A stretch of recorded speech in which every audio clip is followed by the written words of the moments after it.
Kenneth, back to the on the academic fronts, can you take us through the University of Michigan, probably 2 weeks ago now, or a week ago, the announcement about grades, the ruling on grades and how they'd be determined for spring semester graduation, and what if any, would be the impact of grades on GPA and eligibility for forward-looking student athletes? Okay, sure.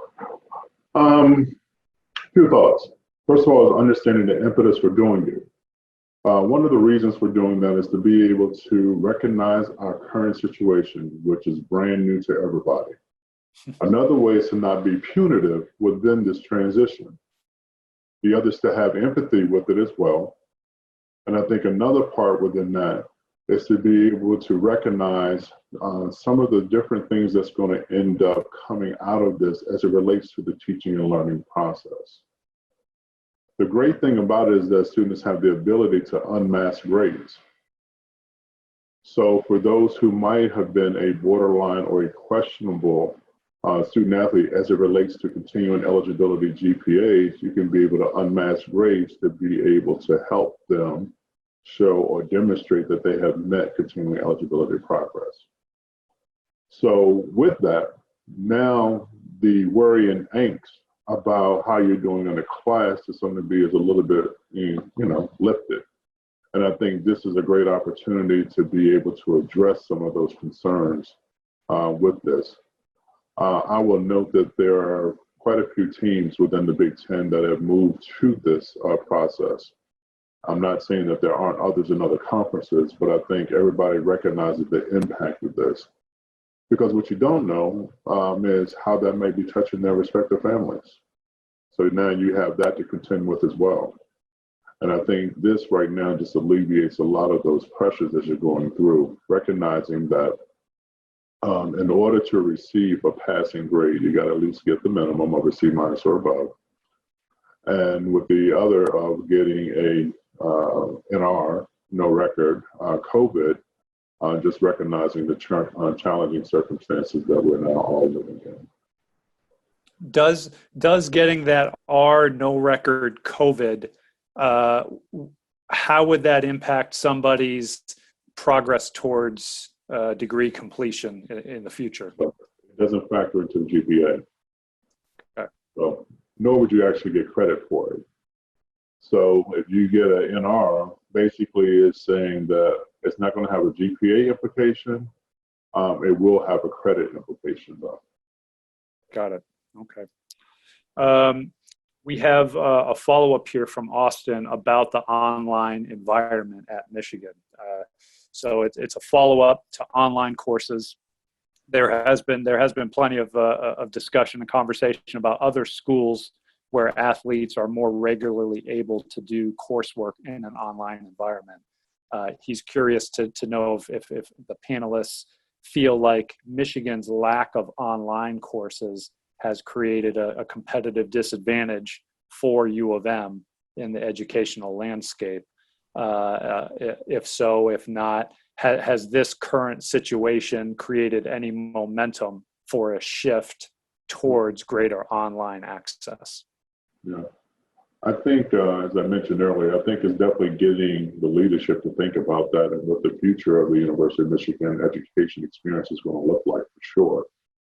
The only way I can say you could be in a competitive disadvantage is looking at it as it relates to other institutions that already have it.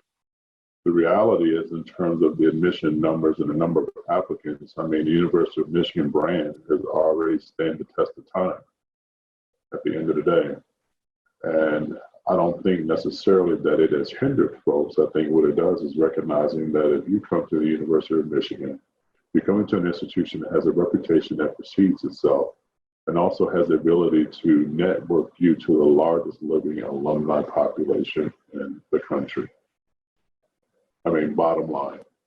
So, yes, competitive in the sense of being in the IT world, but not necessarily at a competitive disadvantage in recognizing the brand.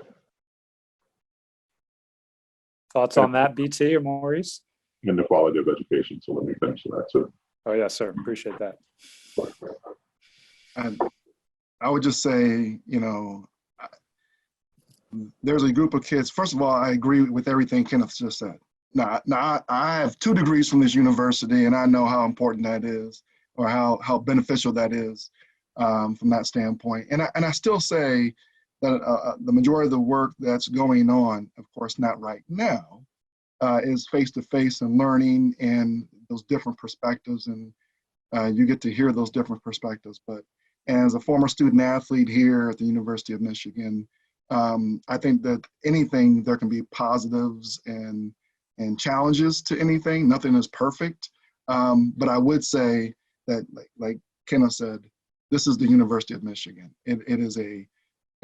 Plenty of people are doing whatever they can to be a part of this community of learning and this community. So with student athletes, again, you know, it's just, we are in a situation where sometimes they want to learn at a different way. And so for those people, it doesn't work for them, but for the majority of our student athletes, and we're doing well in the, you know, the AD Cup, and we're competing, the breadth of our programs are competing at a high level. So I would say it can be, but at the same time, I feel like it's not as much. You know, I believe, you know, I agree with both the gentlemen, what the gentleman said. And from my perspective, as far as, I think it's another way of developing, right? And it's time, you know, at this time, our university is challenged, right? We are leaders in best, right? And so this is an opportunity for us to really put our foot forward and do the great things that we're doing, connect to that alum, as Ken mentioned. But our kids are watching change. You know, when they graduate, change happens. So this is just this is part for the core, right? This is part of change. And so this right here will be better for them and will be better for our university. I know it's challenging, but I think and know that we'll come out on top, right? Because this is Michigan. That's what you see, right? And that's what we do.